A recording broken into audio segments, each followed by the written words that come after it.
Welcome on in, everyone. It's our draft reaction edition of the Not From Philly podcast. I'm Adam from Wales, your host, and I'm here with my co-host, my partner in crime, Justin from Tennessee. And as you can see, we're going to welcome this week Drew from Westchester, who's a notable caller to Go Birds, WIP, a massive, passionate fan of the Eagles and the Phils and the Flyers. Are you a Flyers guy, Drew? I like the Flyers, Eagles, and Phillies. Or appreciate you guys having me. First of all, Yeah. Eagles and Phillies are definitely my top two. But Top man, two, just looking at these, just looking at the box scores, just to know what's going on a little bit in the playoffs right now. I am craving for the Flyers to get back to the playoffs because I feel like playoff That'll be a hockey is big something win else. for them. Yeah, so let's get Michkov, to the playoffs where people can watch. Just to let you know, Justin doesn't like talking too much basketball on this pod, so we know it's not. Me and Justin are on the same. Me and Justin are on the same page there. I will talk plenty of college basketball. I'm just not a big fan of the NBA. Yeah. But hey, I've told you 100 times. I'm a man of all trades. I'll talk whatever you want me to talk about, brother. Don't mention LeBron James and flopping because he'll get Justin hot. And he flops like a fish on the bank, man. I can't stand it. I'm a LeBron fan, but we won't go deep there. It's all good. Yeah. So this is our draft reaction show, and obviously it was a big important draft. I was saying that leading up a few weeks, before the draft, it was important for the Eagles to have a good draft this year because obviously after the last Super Bowl that they won, it seemed like they just sort of rolled with the punches. I know they drafted Dallas Goedert and Miles Sanders, which were good. They worked out as good picks, but it sort of started going downhill then, obviously. And so, but this time I know we've lost, some free agents now, a lot of the defense is gone, but, last season we weren't expecting the defense to be anything special. We were hoping for them to be a top 10, 15 defense, and Vic Fangio turned him into number one. So obviously he's lost some pieces, and how he's drafted in some good players, I think, this year now. So he's got a big job ahead of him again. Will they be as good as last year, the defense? Only we can't know this until obviously the season starts. So it was an important draft for the Eagles, I found, because we're such a good team now, and like I was saying to Justin last week, we're in this really good opportunity compared to previous years where the Eagles are the team to beat at the moment. It's not like the last Super Bowl where I know they lost guys then, but those guys were approaching retirement. This time we lost some good young players who wanted a pay deal, and that's fair enough. You know what I mean? Their contracts are ending; they needed money. So what I'm going to start with is from the draft overall, the players. How do you guys sort of feel after how he has done? Because I feel he drafted well. He drafted young, obviously, and I think the way he drafted this year was sort of for obviously now to build upon, and it's keeping the team young for the future as well. I guess first thing I want to hit on is the fact that, as far as we know, nobody that they drafted had a top 30 visit. And that's shocking to me. As far as we know, I listened to the Go Birds pod yesterday, the one where James came back, and it was like, I think Elliott said, as far as he knew, there was still none of those guys they'd had a top 30 pre-draft visit with. And that's shocking to me because they put so much into those top 30 visits. It seems like they even use the notes they have from top 30 visits when they trade for players eventually. Just like when they had a top 30 visit with Jahan Dotson and they traded for him. The kid Green that they got in the CJGJ trade. They had a top 30 visit with him as well. And it was, I think, might have been another one too. Yeah, it's just shocking that nobody they drafted, as far as we know, they didn't have a top 30 visit with. And the other thing is that we wound up making 10 picks. If you would have told me coming into the draft we'd have made 10 picks, I said, you're crazy. You're crazy. How he's going to trade? I like the Jahad Campbell pick. I do. I think it's going to pay huge dividends. But I really think they wanted to trade up for the safety from Georgia, and they just couldn't do it. That's my opinion. I don't know nothing, y'all. Yeah, I'm just I saying. think they were leaning that way. They just couldn't get him. And like I said you before, just like I watched a lot of Alabama last year, and I liked Jahad Campbell, and I could see that he could be an Yeah, edge rusher, you know. So it's Vic he Fangio's job to develop him now, and hopefully he can stay healthy as well. I know a rookie mini camp this week. He's had to sit out a little bit because he's still nursing his shoulder yeah. injury, but that's early doors, you know. He can I'm telling you, he's going to play off ball. He's going to play edge. I think they're going to surprise us and playing with at some joker spots as well. I really do. I think they're going to move him all over the field, get him on the field as much as possible as a rookie, and that's something else that we've not really seen a whole lot until last year. I mean, how often do we see our first round picks get as much playing time as Quinyon and Cooper did last year? I I mean, think that's another change with Vic. Go ahead, Drew. Yeah, I think to your point about the Joker, opportunity, Justin. I think that I feel like the Eagles. I don't know, I go back. I feel like the Eagles haven't had a player that they could, do that stuff with Yep. since maybe back in like Trent Cole. Like I remember Yeah. thinking like Jannard Avery's like first game. I'm like, okay, this is interesting, and obviously he didn't turn into he didn't turn into anything. So yeah, I would say I think I like the draft they had. I wouldn't say I love it. I do think there's an element of, projection with the Campbell pick. If I'm him, I think he should want to play, a lot of edge because that's where the money's Oh yeah. at. But obviously, you're asking, someone to do something that they, haven't done before on a full-time basis. So there's always a bit of a projection there. I think on the realm of the, top 30 visits, obviously, I feel like we're all the last example that I'll always go back to there is, Andre Dillard when Yeah. he, when that was kind of a surprise. And look, obviously we don't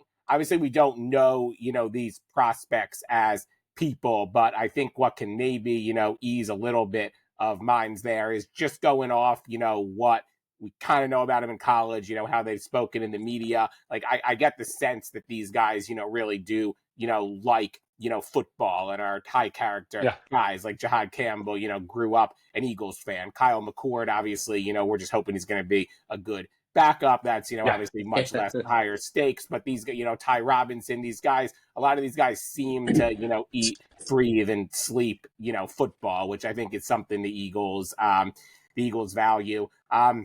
Yeah, I'll say one of my bigger surprises was, and look, I wasn't expected. I never thought they were going to take a tight end early. I'm not sure how you guys feel. I don't care too much about that. I was kind of hoping that they, would grab like a developmental, wide receiver at some point. Just I feel like it's always exciting to have a guy like that in camp who you think could potentially, year 2, year 3 grow into something. So I think that was one surprise that I thought they were going to address on day 3 that they didn't.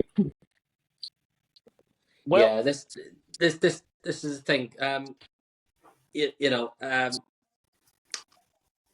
What do you guys think of the safety that we've drafted? Because like Drew, like I was saying to Justin on draft night, like I wonder now on day 2, are they gonna take a tight end? Because obviously the whole Dallas Goedert thing is up in the air, but I think he's gonna stay on the team. I do too. I don't see how they can trade him now. I think his value is sort of, it's not his own fault, but it's because they've left it so long. I think now to try and trade him, his value is like depleted a bit, and I think it'd be, if they got to go with Grant Calcaterra as the number 1 tight end, then it's not. He is, he's when he comes in for Dallas, he does his job and he's a good receiving tight end, but he's not the all round thing that Dallas Goedert is with blocking and things like that. But I like the safety that they've drafted. I've said to Justin, like I hope they get safety now because, CJGJ is gone. Reed Blankenship is your number 1 safety. You know what I mean? We all know what, Vic sort of thought of Sidney Brown towards the end of the season. He was playing Tristan McCaullan over him, so there's concern there, I guess. So what do you guys think of the safety that we drafted from Texas?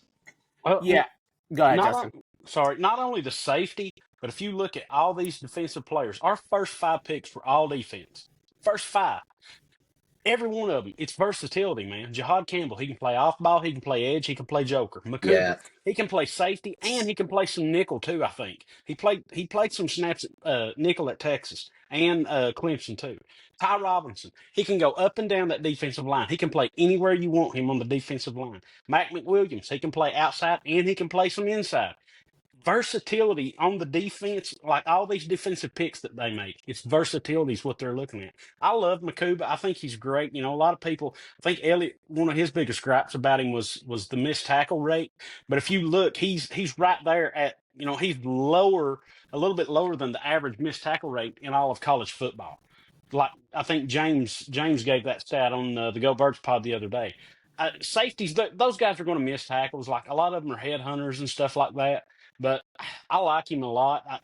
It may have been an overreach for him at the time, but if they didn't get him when they did, they wouldn't have gotten him at all, I don't think, because safeties were coming off the board at a pretty quick clip. Yeah. Yeah, so a couple of things for me. I think you guys are a little higher on Makuba than me, but that's not to say I don't like him. I do think if your biggest, weakness, if one of your big red flags is missed tackles, I feel like that's a thing that can be, taught. Like we know that, the Eagles have been, in recent years pretty good at developing guys. They speak very highly of, Christian Parker, I think, as a, DB coach, and then, the safeties coach as well. So what I do like about Makuba is, it seems like he has a nose for the football, and I think 5 interceptions last year. I feel like that's not something that so much can be taught. I feel like that's something you either have or you don't, and you just look at the numbers in years when the Eagles have made Super Bowl runs. They've been, like top 5 in the league in interceptions and takeaways. And you go back to, 2018, 2023, kind of the year coming off the Super Bowl, there was a big drop off there. So I always say, one, I think, stops are good. Turnovers are better. So I like that he has that in his game, and, seems like a smart player. I think the biggest thing there is, just building a rapport where, like, guys like the corners like Quignon and Cooper DeJean trust the safeties. I mean, I always go back to 2023. Obviously, look, we know Bradbury had his own issues, but I feel like it got to a point where, like, him and Slay just didn't trust Kevin Byard, and then everyone is trying to, do 10 different things versus just executing their roles. So I think just, Look, we'll get a lot more info in training camp and all. My gut says that he would be the week 1, starter at the moment, and I'd be comfortable with that. I'd say I'm not totally out on Sidney Brown, but I feel like I've cooled on him a little bit for sure. Yeah, it's just strange with Sidney Brown because, like, when he got drafted, there was so much high hopes. Ike is still a big advocate for him, and I am as well. It's a shame because he's got nicked up. He had injury. At the end of 2023, he had that. The hamstring injury? I think was it. No, he blew his knee out. He blew his knee. That final game against the Giants. Yeah, and he was out, and he just didn't really see much time last year, and Vic obviously would play other guys over him, and it's a shame because, like, he just flies when he's there, and he is standing. You can see he's given everything he can, and he just wants to fly around and stuff. But I don't know, maybe Vic doesn't sort of like that type of safety. You know what I mean? Maybe want someone a bit smarter. Maybe somebody that plays with more control. Yeah, maybe Vic Fangio was happy to see CJGJ go. Maybe he was happy for him to leave. I don't know. We won't know that for a long time. But it's just a shame with Sidney Brown. But we'll see. Reed Blankenship is there, and I like Reed Blankenship, but obviously he's not. He's not this all world. He's not like what. But he seems to get to the ball at the right time. You know what I mean? His turnovers they're just so nice to watch. It's honestly kind of a bit that every interception looks exactly the same, just diving over the middle of the field. But to his credit, he's made them in big moments in games. That's what I was Yeah, about to say. That's one of Drew's bits on Twitter. It seems like him and our buddy Justin, like they go back and forth. Like it looks like Reed got the same pick again, and it was at a big moment. yeah, You want to talk about a Reed Blankenship fan? Justin in Richmond. He's There a is if big Reed time. if Reed gets an extension, that will be a fun day for him. yeah. Yeah. Well, sort of just to sort of like go off, not like off topic, but talking about like extensions and stuff, and obviously Jalen, as he's the guy now. He's won the Super Bowl for us. He's the he's going to be hopefully be the long term quarterback. And obviously Spike mentioned a couple of times this week, and I don't know if it was like a bit they were trying to do or just to get they were talking about Jalen being like a prove it year now for next season, and it's like I don't know how they can say that because it's like, well, prove it. Like he just won the Super Bowl. He played the best game of the season in the Super Bowl. You know what I mean? I know obviously the whole year it became the Saquon show and we might not have won the Super Bowl without Saquon Barkley. You know what I mean? We'll never know that, but I don't know what you guys think. Like, I don't think it's a prove year for Jalen Hurts. I mean, how can you be a prove year when you've won the Super Bowl? Surely last season was the prove it year for Jalen because he was coming off 2023. Things ended, at a really bad turn. They lost their last 5 and 6. He didn't play that well in the playoff game against Tampa. Even, I know AJ Brown wasn't there, and there was all this internal things going on that we didn't know about, and it was a disaster again. And then he came back, the following year, and looked like he put everything together. And then, in the Super Bowl, I mean, God, he was just phenomenal. So, what do you guys do? You think it's another prove year for Jalen Hurts? I don't think it is. No, I I think don't know why that's the thing. I think it's just something that maybe it's just a point that they want to use to drive up calls from Yeah, people and stuff like that. I mean, when you went out and have a Super Bowl performance like that, you've proven it, in my opinion. And he's done it in 2 Super Bowls. Let's yeah, be honest. He outplayed Yeah, Patrick he played Mahomes great in that 2 year. Super Bowls. yeah, He should have 2 Super Bowl titles. A lot of people still fuss at me for saying this, but that field, if that field was in perfect shape, we probably sacked Mahomes just as much in 22 as we did this year. Our guys yeah, were slipping and sliding and falling like it was a yeah. Diddy party or something, I know. So I mean, in my opinion, though, I don't think Spike will be happy until Jalen throws for like 35 touchdowns, 4,000 yards, and I 5 to know. 8 picks, something like that. Yeah. That's my opinion. I don't think he'll Yeah, be it's happy mad until he because sees something like they've that. got to see by now that Jalen's never going to be that type of quarterback. He's never going to put up those numbers. Maybe he has 1 year where he surpasses his own numbers and records, but I don't think he will. I mean, he's the quarterback that he is. But Christ, I'm glad he's the quarterback that we have Yeah. because he's such a fantastic leader in the locker room. He goes out and he shows it on the field. You know what I mean? Is he perfect? No. But you know what I mean? He's constantly. I was watching the NFL Network the other day. I think they were interviewing a quarterback, quite a famous quarterback coach, and he's like worked with a lot of Tom Brady's and all that. And he was talking about it. Jalen Hurts is he's already before the training camps and that, he's already back at it, and he's constantly trying to improve the smallest of details of his throw-in mechanics, of his his timing, his accuracy, and it's just like I don't hear all these other big name quarterbacks doing that type of stuff. Maybe they obviously do have to take a time on the off season to start getting back into the swing of things, but to me, Jalen's just constantly working at getting every little nook and cranny, approved upon. Yeah, Let Drew go ahead and make his, and then I've got a good point. Go ahead, Drew. Yeah, I think you just put it into perspective for a second. There's 3 quarterbacks who played in Super Bowls over the past 3 years, and let's just toss out Brock Purdy, for a second there. So, there's Purdy, there's Jalen, and there's Mahomes. Lamar Jackson, I think he's very good. hasn't been to a Super Bowl in that time. Obviously, Joe Burrow, made one the year before, but hasn't been back. Josh Allen, it's never been. Justin Herbert, never been. Stafford, 4 years ago. But so you just put in the fact he's been to two of them in the last 3 years, and a lot of those guys, Justin Herbert, guys who you'll see, in like the summer like quarterback rankings, typically rated ahead of them, have not gotten to that stage. So yeah, the thing I definitely, I in no way think it's a prove it year. The only thing I'm looking for from Jalen, I mentioned a few minutes ago, turnovers on the defense is to just continue to just limit the turnovers there. I think you go break it down. I think after the bye week, I want to say, when you count that he kind of missed 3 games between the concussion and then being off for a couple of weeks, I think he played in 15 games after the bye week. I want to say he had 3 turnovers in that stretch. There was a random interception in the Cowboys game that he played well in. There was the pick in the Super Bowl, which, whatever, Nick Foles threw a pick in the Super Bowl too. So it was kind of a fluke. So he got some symmetry there.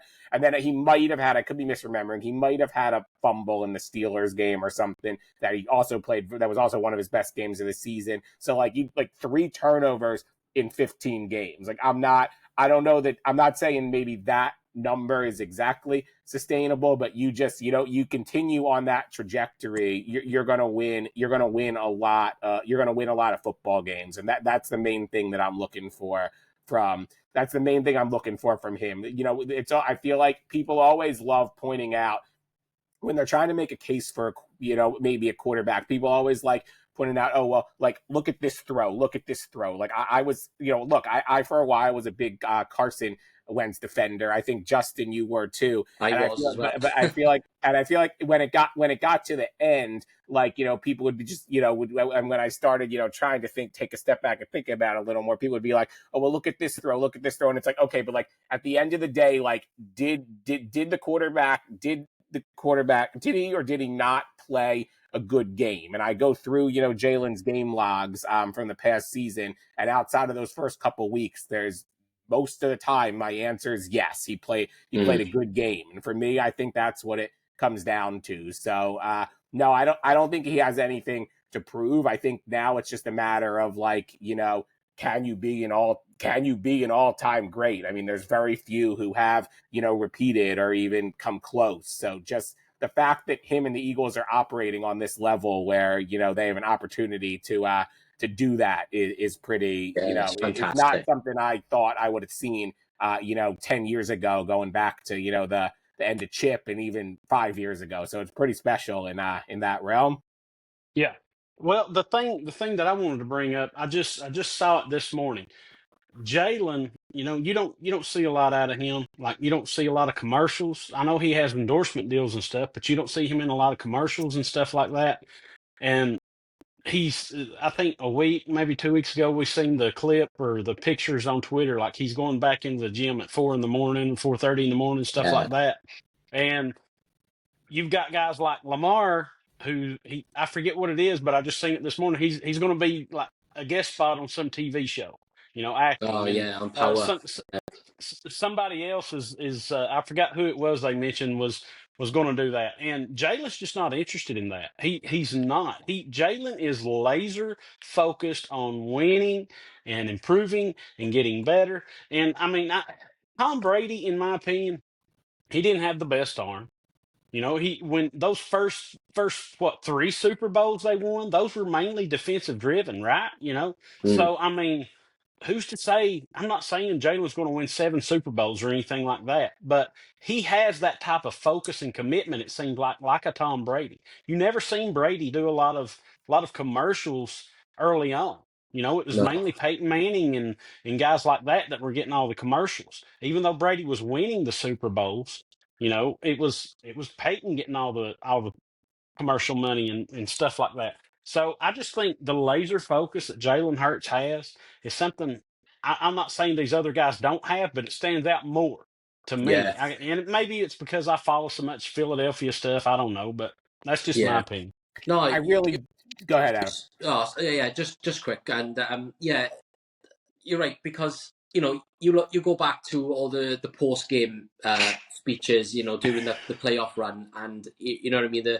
the Rams game, it was a nail biter at the end, and Jalen Carter had to come in and he made that fantastic stop to Matthew Stafford. Jalen's got no problem, going in and saying, yeah, the defense were fantastic.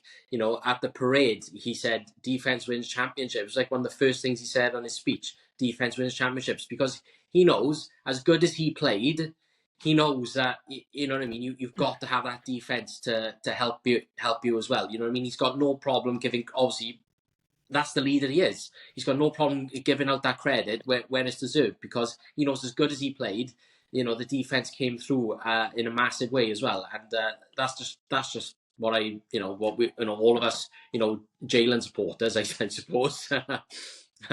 OG Wade's going to be like happy hearing all this now from us. But, that's what he is. He's just a great leader. You know what I mean? He leaves his ego, wherever he leaves it, even if he has one. I don't even think he has one, to be honest with you. I don't think he's an ego-driven guy, in the slightest. So he leaves it wherever he is, and he just goes and plays his heart out for the team. Yeah. My biggest thing with Jalen coming off 2023 was, look, you guys listen to Go Birds, you follow me on Twitter, I'm a big Nick guy. I just wanted him to go to bat for Nick more, because Nick early on, going back to like 2021, even when Jalen was very like unproven, like, really like raved about him. And look, I think, he could credit like Shane Steichen and a lot of people to the development there, but Nick certainly played a role, played a role in that. So no, I think, going back to kind of what Justin was saying a little bit, I think that I feel like there should be also just like a weight off his shoulders now. Yep. I feel like I feel like losing that game in the way that game ended in 2022 just really weighed on him. And I got the sense in 2023, even when the Eagles were, on their 10-1 start, that like it felt like he was trying to win the Super Bowl on every play. And it's like, okay, like the Super Bowl only comes once a year. So, just like I kept saying, I'm like, I wish he would just like, just if he could grasp that and just like, have fun's a weird phrase, but it just, I feel like his like head and heart should just be a lot like lighter now, where I think that's really going to benefit him. Yeah. Well, before I had to take my daughter for a late night joyride last night to get her to sleep, I actually started to watch the Super Bowl again. I put it on the TV and I was showing Betsy. I was like holding her in my arms, and I was like, "Look, Betsy, this is you were in your mother's stomach when the Eagles won the Super Bowl. 2 weeks later, you were born." And then she started crying. So she either didn't like something or I don't know, but yeah. And I was watching it because I just like. That season was just so incredible, and I've said Justin before, like that loss in 2022 to the Chiefs, the way it ended, it did something to Jalen Hurts that we might not ever see again in an athlete. It damaged him so much mentally, I think, inside. And I know, like, you've probably seen it, Drew, and me and Justin talk about it a lot, like all the clips that came out after the Super Bowl, the mic'd up clips, and you see Jalen talking to Grant Calcaterra on the sideline and towards the end of the game, and he says, "Look, that hurt me in 2022. It just it did something to me." And it did. It changed him, because then you see the other clip where Nick is about to take the starters out, and Jalen's going up to him, "Are you sure? Are you sure?" Yeah. Because he wanted to dig up the. He's wanting to pour it on. He wanted to pour it on. He wanted to, he wanted to make sure the Chiefs were dead, but he also wanted to dig them up again and then kill them again.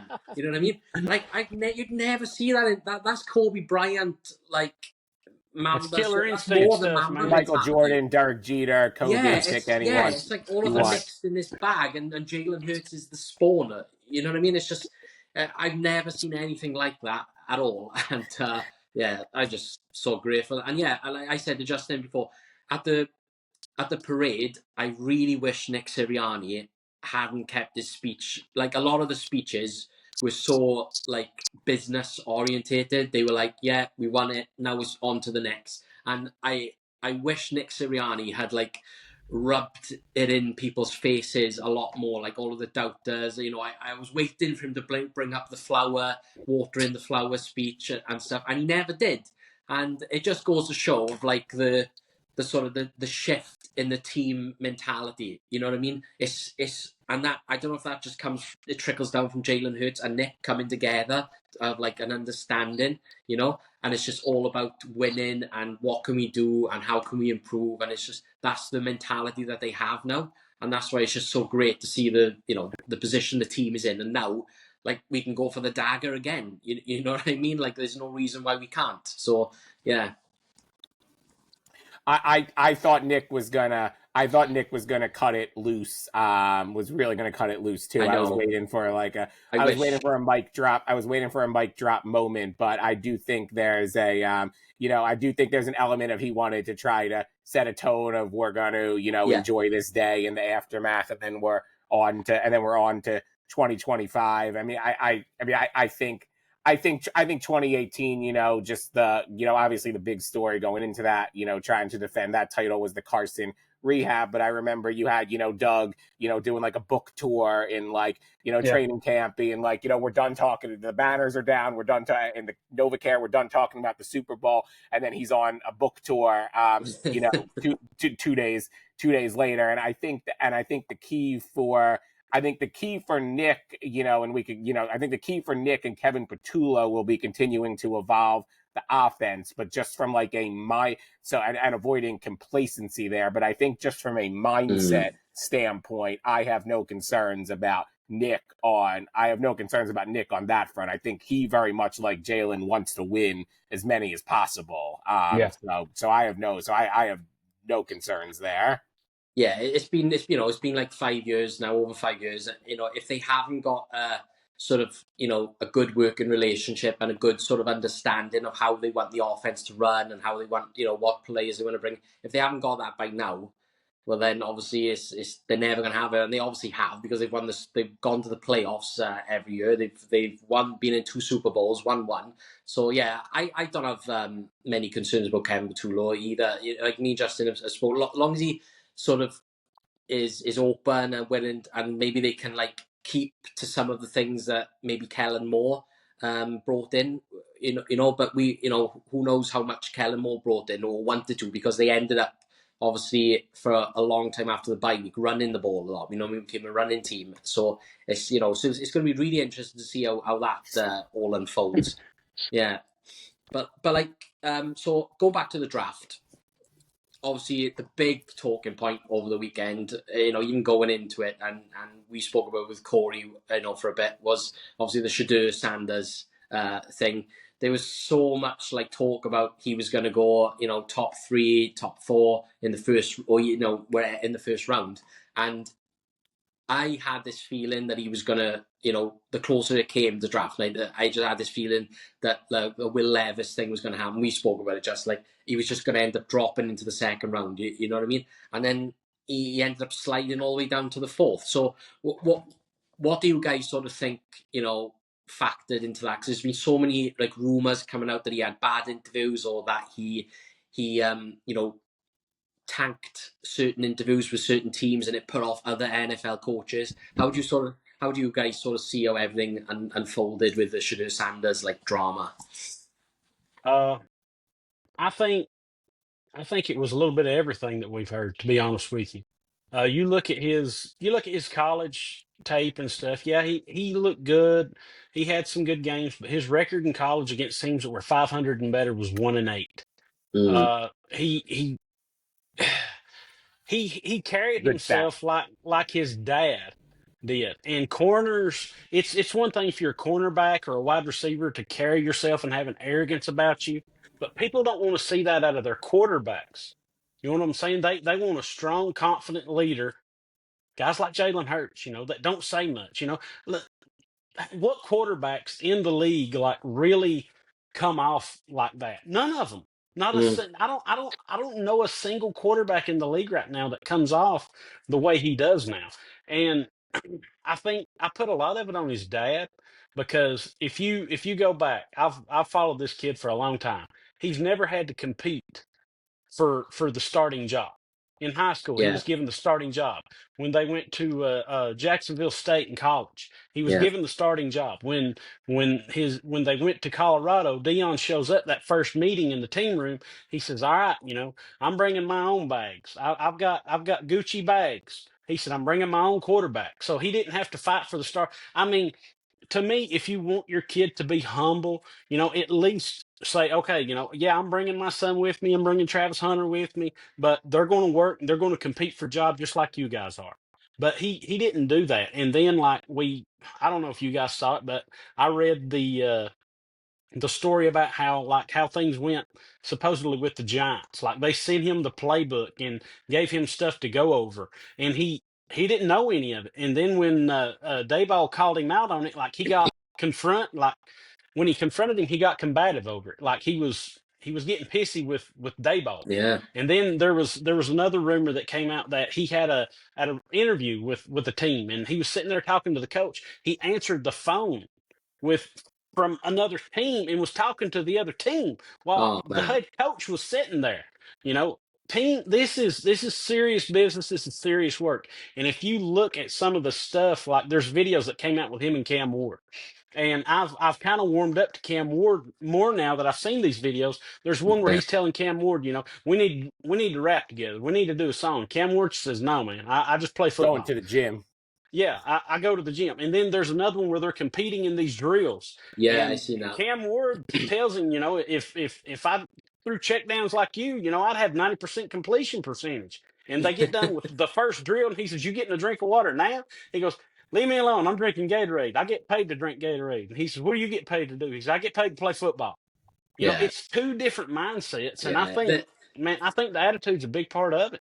Yeah, Yes. that's the problem with college football. The way it's gone with the whole what's the name? Oh, I've forgotten it. NIL. Yeah, the NIL thing is it's just taken over and it's ruining the college football. It game. is. Yeah. It is. Yeah. So obviously I feel bad about the prank call stuff that came out. Yes. Like that should never that should never happen. And Yes. it's hard because we're not like, we're not there's two sides to a story. We're not in the interviews with Shedeur. So obviously, there's some like presumption there that we can't fully know. But yeah, I think it gets to a point where, kind of like you were saying, Justin, if teams don't, you generally want your backup quarterback to just, to blend in, to be, to bring good vibes to the quarterback room, to, study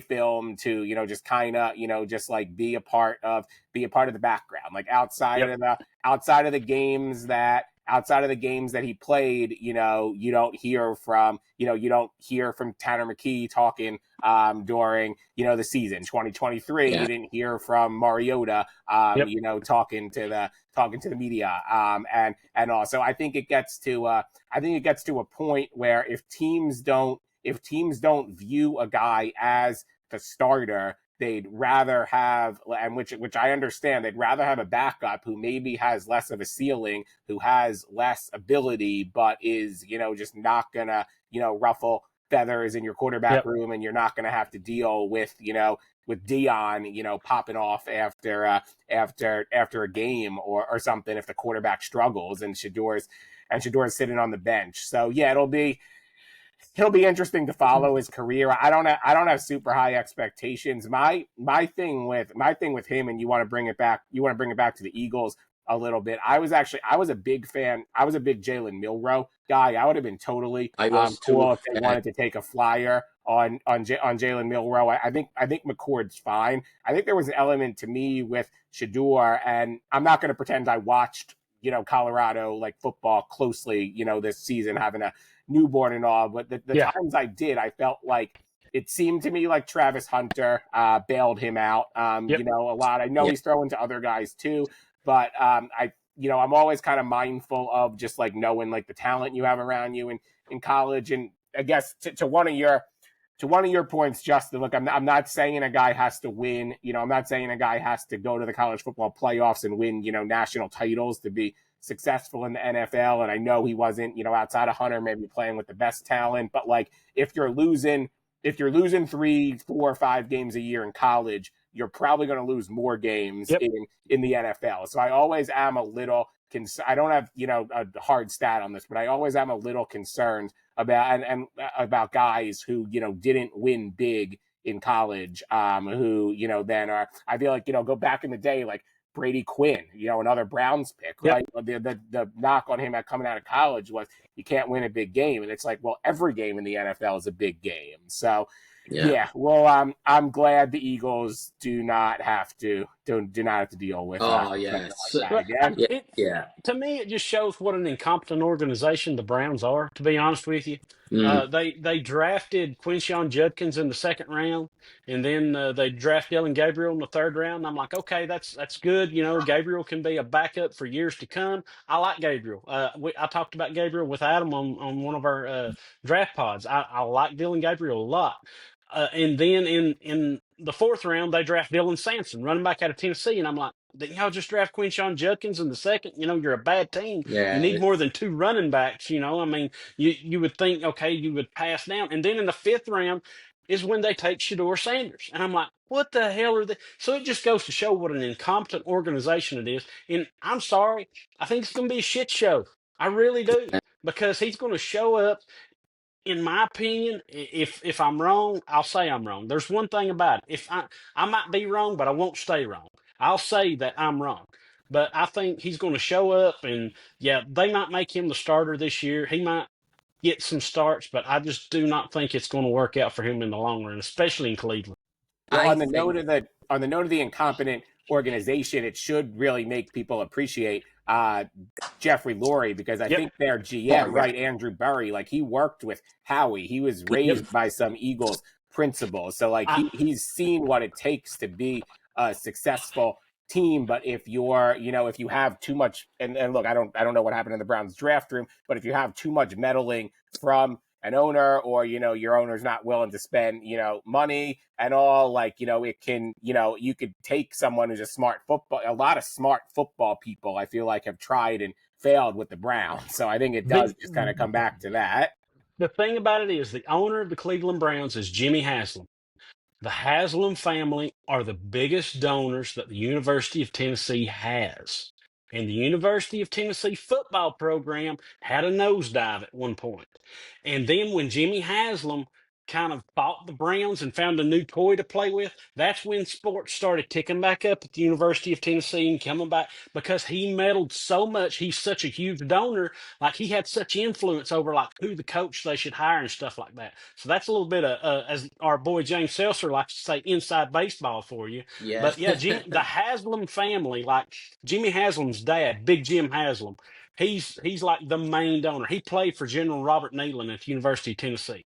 So I mean, they're huge donors. They're the biggest donors. They have they finance part of the big sporting complex and all that stuff. So these people, they're big money donors. So I'm glad he's owner of the Browns and not fiddling with Tennessee anymore. Oh yeah, 100%.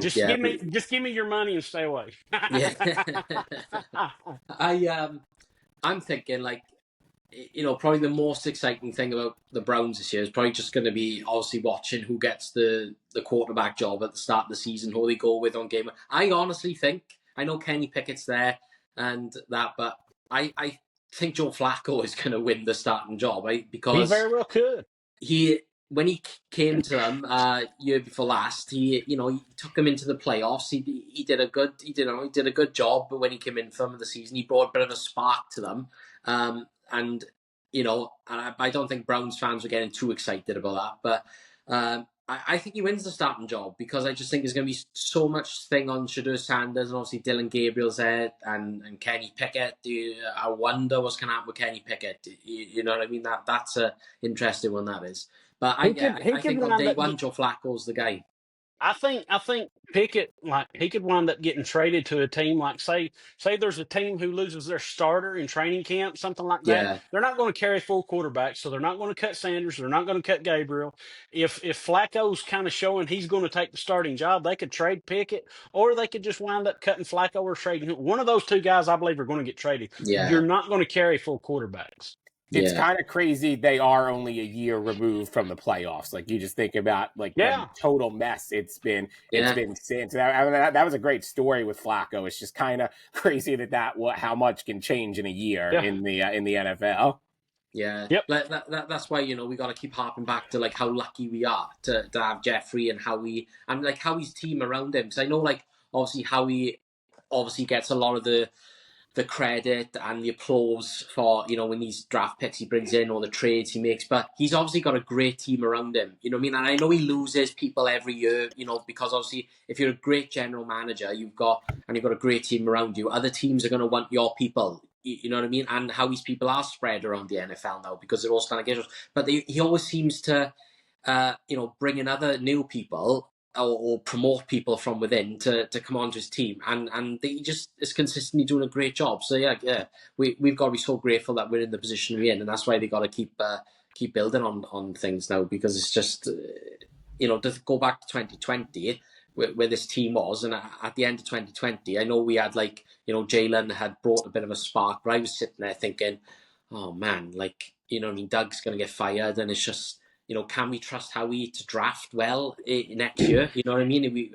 After the misses that he'd made, and it was just, and he has ever since. He hasn't missed a beat. You know what I mean? He brought in Devontae, you know, hired Nick Sirianni, traded for AJ Brown, and we just got Saquon Barkley, and we haven't looked back. Built an incredible D-line, incredible O-line.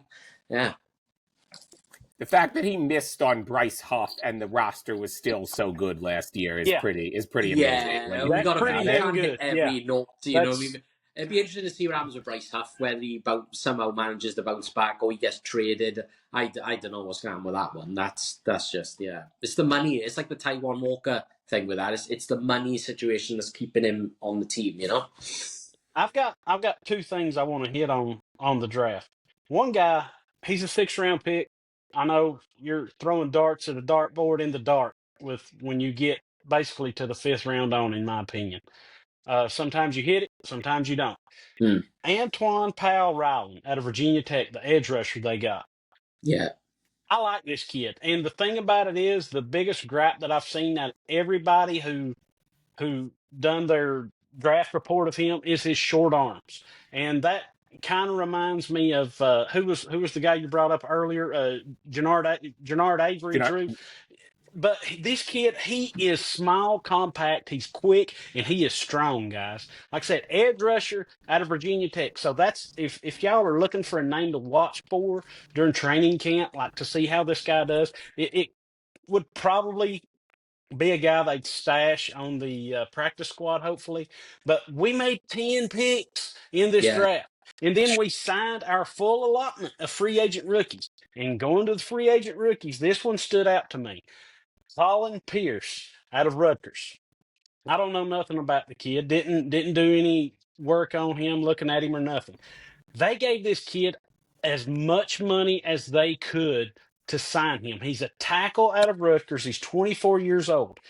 His guarantee is $180,000. His annual salary is $998,333. His cap hit is $850,000 this year, and he is they use the majority of their free agent money on this kid right here. So watch out for him. I don't know if he's somebody you can stash on the practice squad, kind of like they did Jordan Mailata when they got Mailata and just kind of hid him away for a couple of years. But he's already 24. I think Mailata was 2021 when he came into the league, something like that. So they gave this kid as much money as they possibly could in the free agent class. That's crazy. And you know, Howie got a Florida guy. He didn't get one in the draft, but he signed Montrell Johnson, running back out of Florida. I like him a lot. I like him a lot, guys. I do. Watch out for him. I watched him play a lot last year. And you know, like, obviously I've said and adjusted it like this a million times, Drew. Like, in the UK, only the last 3 years they've started showing college football like full time on the sports channels. And before, I had to obviously watch highlights on YouTube and stuff. You don't get to see the full picture of games and players and stuff, you know. But you know, they've got a contract now. They show a lot of like obviously the SEC and the Big 12 and obviously all the playoffs and the bowl games. And I saw a lot of like Florida games, and he stood out a lot. He is a really good. You know what I mean? He's not like the quickest, but he's sort of when he gets going, his speed builds up. He's strong. He's physical. He's a good running back. He's 5'11", 220 too, boys. He's Yeah. packing a punch. I think it's always, I think even just from like pulling back from like a fan perspective for a second, I think it's always fun to have those. It's always fun to have those training camp crushes, just to have your eye, just to have your eye on a guy. And look, the Eagles have done really well with undrafted free agents. You know, Corey Clement, TJ Edwards. You know, he didn't have the impact that those two guys did, but I was a big Greg Ward fan who helped to make the playoffs I always loved Greg Ward. 2019. And you go back to Justin's point on Powell Ryland. Look, you know, I definitely guys who have college production always jump out to me. I think it's one of the more underappreciated things in the draft. Honestly, measurables matter, but correct me if I'm wrong. I'm pretty sure at one point, like, you know, look, he's not going to have Brandon Graham's career, but I'm pretty sure Brandon Graham at one point was knocked for having shorter arms. And he's had, you know, the best Eagles career of any player ever. So yeah, it'll be fun to watch him in some preseason games. Dwight Freeney, first round pick, Hall of Famer and everything. He was ripped for having short arms. You know, and I'm not saying this kid's going to have Dwight Freeney numbers by no stretch of the imagination. But like Drew said, this guy competed in the ACC. That's one of the Big Five conferences. I know it's not the SEC or the Big Ten or nothing like that. The ACC has fallen off, but still yet he has produced at a high level at a big time school. And that's something you got to look at when you get production at a high level at a big time school like that. Not knocking the smaller schools, but I mean that's something you really got to look at. And I think the Eagles have done well at stuff like that. I think Elliott's gonna have to like change his training camp stats philosophy this year. He's gonna have to go defense this year. You know what I mean? Like what's the point of him of tracking the offense stats this year? Because you know we know what the offense is. You know what I mean? They're built. You know what I mean? They're set for the next few years. He's gonna have to like switch up because there's so many little competitions that are going on at edge in the interior line, and it's going to be so interesting to watch and to read about and see, and there's going to be clips flying about everywhere because there's going to be a lot of attention to the defense this year because there's going to be pressure on Vic Fangio. Can he make them what he did again this year? Can he do it again? So it's Elliott's going to have to change his philosophy. I don't think he will because I think you know what it's like. WIP they just want to see the offensive stuff, you know, but he's going to have a think about it. Who's the other quarterback we got in free agency? The one from Cleveland, Dorian Thompson-Robinson. Yes. Yeah. So I liked him at UCLA for what it's worth. I did too. Do you think him or McCord would be kind of like the third emergency backup? I like McCord. I like the pick. I liked him a lot. He's got a really strong arm. Yeah, I like him. So I mean, I'm going to say it's McCord. I think you know Dorian Thompson's just been brought in to sort of you know be the what do they call it? Scout team quarterback. Yeah, the scout team. I think he's just going to be a scout team for if they when they got to play the Commanders or something. You know, Jaden Daniels. You know, when they're going up against him. You know, a similar sort of quarterback. Unless he gets released after training camp or something, maybe there is going to be a battle there. Unless you know Tanner McKee, you know that sort of dangling out there still a little bit. I don't see the value in letting Tanner McKee go now. No, I don't. You know what I mean? Think they do that. He came in for Jalen last year and he was superb. You know what I mean? Like that game at the end of the season where they played the Giants and they beat the Giants starters and it was all the Eagles backups. You know, I knew Tanner McKee was going to have like a good game, but I didn't expect them to win that game. You know what I mean? I was obviously pleasantly surprised then that they played a really good game defensively and Tanner McKee was fantastic. So yeah, you know, it's going to be interesting to see what happens. My gut says it's McCord, but I do have an open mind about it. I think I remember being interested in the Eagles taking a flyer on DTR in the draft a couple years ago. So I think if you can get him, and I don't know that you could, I feel like there could be a team just because he's still, I think, I think it's only going into year 3. I could see another team potentially being interested in scooping him up on waivers. But I think if you could get him like through cut down day, like onto the practice squad, that would be a valuable, piece to have there for sure. Do Yeah. you think now that I guess the time has passed where you can sign free agents now where it doesn't count against your comp picks for next year? How many guys do you think they're going to look at? Because we've heard Justin Simmons basically all but beg to come to the Eagles now. Yeah. I don't know what other free agents are out there, so I would be looking closer to camp whenever camp starts for them to make a few moves there. What do you guys think? Yeah, go ahead, Drew. Yeah, I think for I think for me it comes down to I actually did. It's funny, I actually forgot Justin Simmons was still out there. Yeah. I just don't see. I tried to do like a roster projection, like going into day 3 of the draft. To your point earlier about being surprised about using so many picks, Justin, and obviously, you never want to overrate your own roster. I'm just not sure. I'm just not sure where spots are available. I think a more likely thing is, and look, I think a more likely thing than like a free agent signing is, say, until Trey Hendrickson signs a deal, an extension with the Bengals, and I'm pretty sure he hasn't yet. I think something like that is a lot more realistic, where a player on another team like decides like the day before training camp that like they're unhappy and they want to be traded, and be it a edge or a safety. I think something like that's a little more likely than just like a free agent signing there. Yeah, Gotcha. I'm the same. I don't think anything major is going to happen now, unless there's an injury or maybe a shock twist thing with Dallas Goedert. Maybe they find a good trade deal, and then it frees up money to bring in Justin Simmons. But I'm not really that. Justin Simmons is getting older. You know what I mean? So I'm not really. Oh yeah. I would rather just they've brought in some good pieces, young guys in the draft now. Just keep it young, and I think let Vic see what he can do, and I think they'll be okay. I don't think they really need to bring, obviously, Trey Hendrickson. Yeah, like if they can get him, that would be awesome. But there's so many guys going to be competing at the edge, defensive end spot for the Eagles now. So it's going to be like, it could like hamper things. So yeah.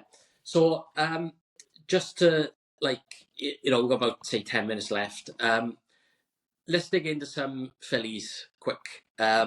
Obviously, you guys, I think you guys saw retweeted it yesterday. I thought it was a great moment for that little kid, Yes, Jose that was Alvarado. amazing.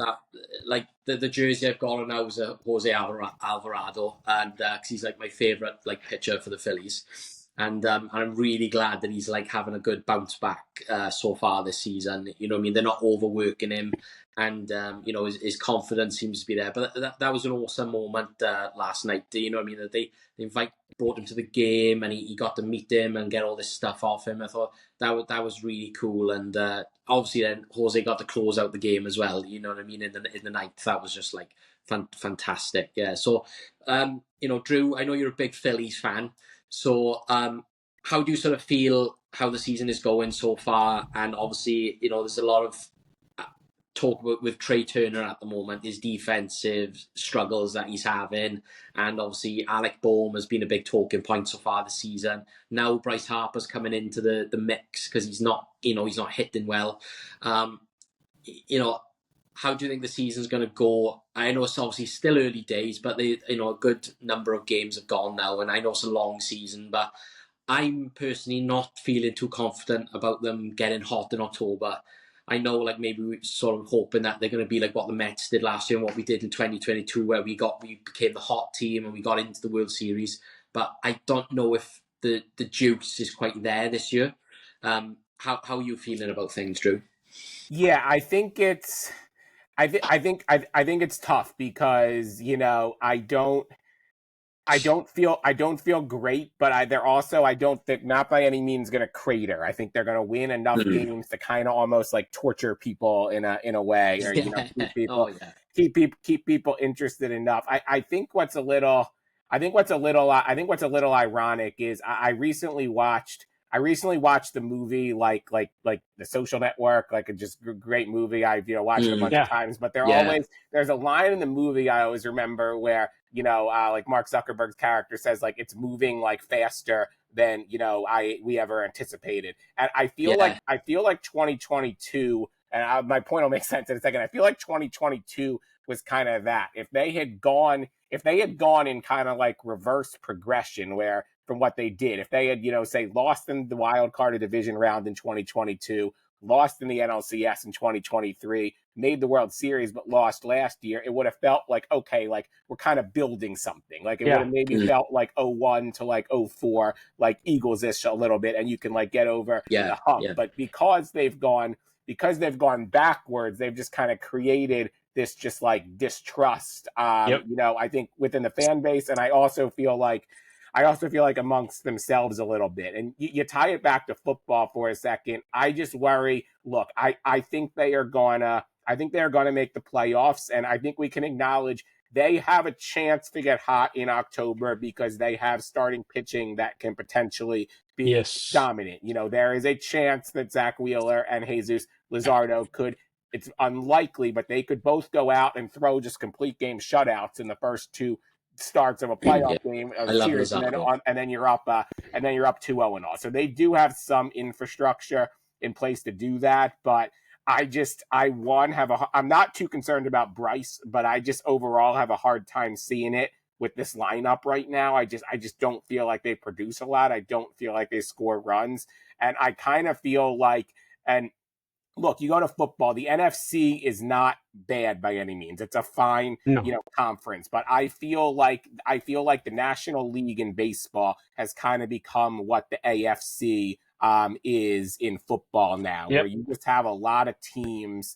You just have a lot of teams to get through. And I know there was the Braves and the Dodgers in like 2022 and 2023, but like I always go back to, the Phillies, like, that 2023, they crushed the Marlins in that playoff series. And that Marlins, I feel like, obviously we were nervous because it was the playoffs, but there was no doubt that they were going to, they were just such a better team. There was very little doubt that they were going to win, that they were going to lose that series. And there is not going to be a 2023 Marlins in the playoffs. They're going to have to scratch and claw. There's going to be 6 good playoff teams, and that could help them, because they won't be able to turn it off in the summer. They're going to have to go pedal to the metal just to get to October. But I just feel like this group has a lot of baggage, and I just don't feel like they're, good enough right now. Yeah, it's really worrying. It's not a good, nice feeling at the moment.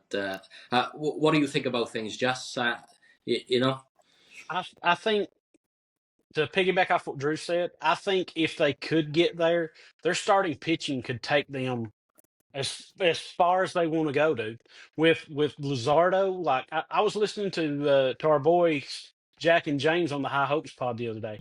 You couldn't ask for more than what they got from Jesus Luzardo thus far. He's been fantastic. That kid has pitched his ass off, and coming into the season, everybody was all, as Jack likes to say, Sanchez up. So you've got Wheeler, Luzardo, Sanchez. Once it starts getting warmer, and Nola pitched great last week. Was it against the Cubs? Was that Sunday night? Yeah. Okay, Nola. And then you've got Painter coming up. All right. We don't know what Ranger's going to do, what's going to happen with Ranger. You're not going to be able to get rid of Taiwan. Who's Taiwan? You're not going to be able to get rid of Taiwan. I think there's a move to be made to help out the bullpen. I think that's about it, though. I don't know that they make it, unless I don't know that there's a deal out there to get a left fielder or a right fielder to help out. I did see this last night. The catcher that they traded away in the Brandon Marsh deal. What was that kid's name? Logan O'Hoppe. He's been awesome. Yeah, he hit his 9th home run last night, man, for the Angels. That kid, he like Drew said, he's been awesome, dude. But I mean, hindsight's 2020. There's 4 teams right now in the NL East. Like, back to Drew's point, the National League is so daggone tough. Dodgers, Padres, Giants, and the Diamondbacks all playing really good baseball right now, all in one division. So I mean, you could very well have to win the NL East just to get into the playoffs, possibly. Yeah. You just can't trust. As good as the pitch, like the stand pitching has been awesome, and I know the bullpen is like up and down, up and down, up and down, and they're gonna have to do something at the trade deadline. There, I think they won't bring in a. Maybe they can bring in a bat and an arm, but the bats have got to perform in October if they get to October. You know what I mean? It can't be. I can't do nothing. I think Jack will be able to survive it. I don't think all of us. We can't watch another October where the bats just go dead ice cold. You know what I mean? It's been the same thing for 3 years now. They fail the same way. You know what I mean? And it's just, we got out the first round of the playoffs last year. And the way, like Drew was saying, like the way it's trending, we're exiting a different way this year could mean that we don't even get to the playoffs. You know what I mean? So it is really, really worrying at the moment. As good as Wheeler and Luzardo is, and hopefully Nola now, like you said, is going to start finding his rhythm now with the warmer weather coming. And but yeah, they're going to have to do something at the trade deadline. And Dave Dombrowski, man, he is just like, he's got to wake up like big time. Someone's got to say something to him, or his job has got to be threatened or something, because he hasn't done enough to get us over that hump. You know what I mean? Howie Roseman wouldn't get that that much Grace. Grace. Yeah, you know what I mean. As good as he is, like if Howie hadn't have made the moves he did from 2021 onwards, he'd probably be gone now. Because if you remember, there was that banner across the river from WIP where they wanted Howie fired before the 2021 draft. You know what I mean? So he was in that much danger, and he probably was closer than we know. So Dave Dombrowski, he's got to wake up. He's got to try and do more, and his team or whoever's in his ear, advising him, or something's got to be done, because we can't go through another October of this. It's just too painful to watch. You know what I mean? They just go ice cold. They just go ice cold, and that's it. I want to get your guys' opinion on this too. Like, they came into the season, everybody, like, going back to spring training, it was all serious, it's all business. They were telling the young guys, don't worry about it, put it on us. And then they send Stubbs to AAA. Yeah. And you don't have a lot of, like, I'm with Ike. Bring Stubbs back, get back out there and have fun. The identity of this team is to have fun, and they're putting so much pressure on themselves, I believe. That's where they're struggling, guys. That's my opinion. But like Ike had been saying it for weeks now. Yeah, the vibes are just not there at the moment. I like Marchand as the backup catcher, and he was hitting well last season when he came in. But obviously the fun has gone, like the daycare has gone, and we all thought at the start of the season, the daycare needs to go, but obviously it's gone the other way now. We might need the daycare to come back. Stubbs tried starting a damn fight in AAA last night. Bench was cleared. He was jawing with the opposing team's catcher when he came up to bat, and the bench was cleared. Bring the kid back, try it, see what the hell happens. Because I think there's so much pressure on these guys. We need the vibes. That's what it is. What do you think, Drew?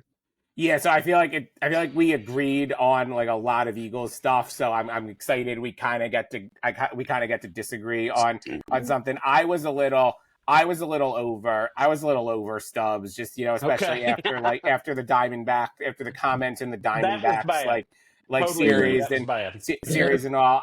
I just think it comes down to look, vibes can do something. I just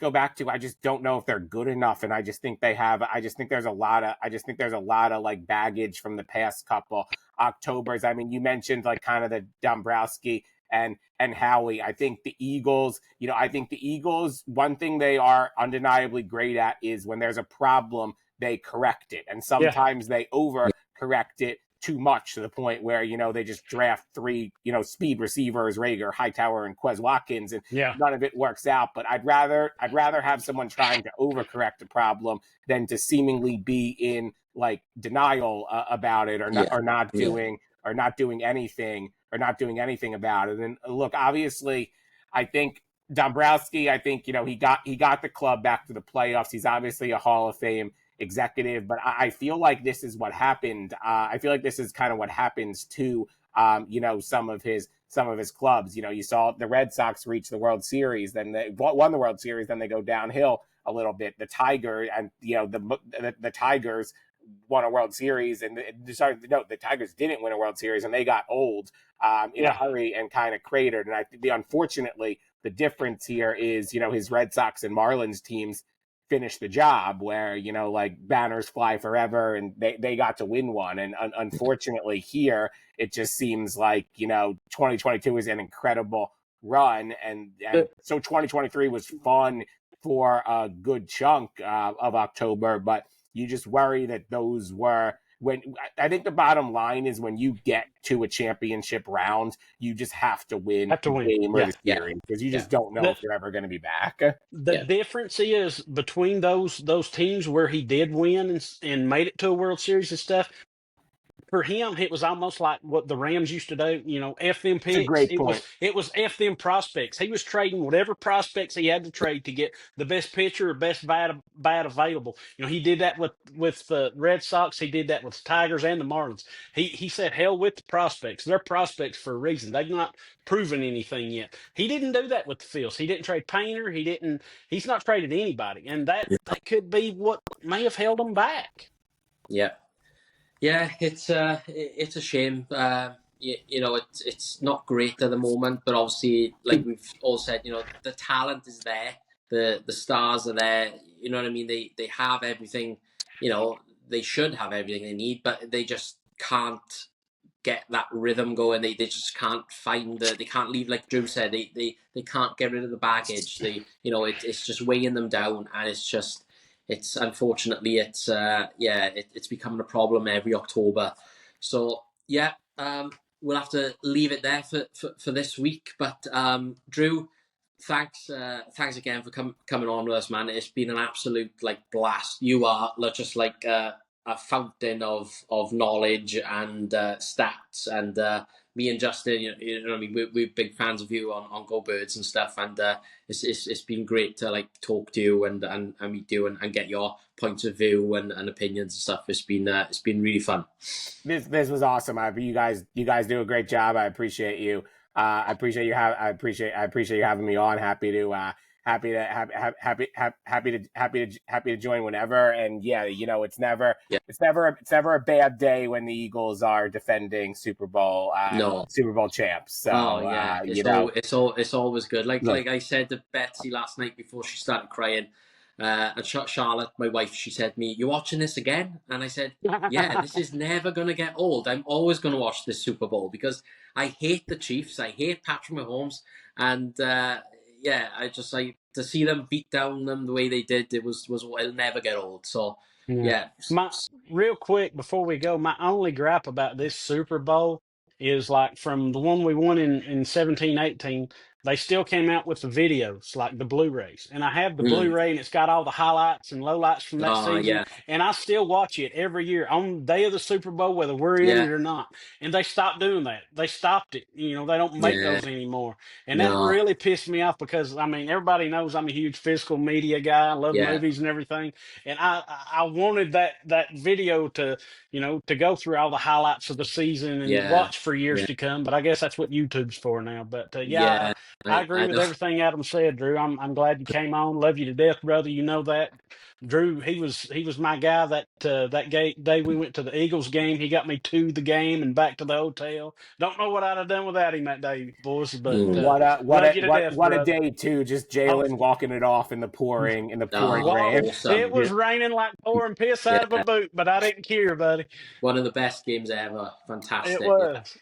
Well, thanks everyone for watching, giving us a like or a follow and subscribe to our YouTube channel. And we love doing this. We have a great laugh and great time every time we all come together. So yes, sir. Drew, thanks again for coming on. And as ever, go Birds. Love y'all, man. Thanks, guys. Go Birds.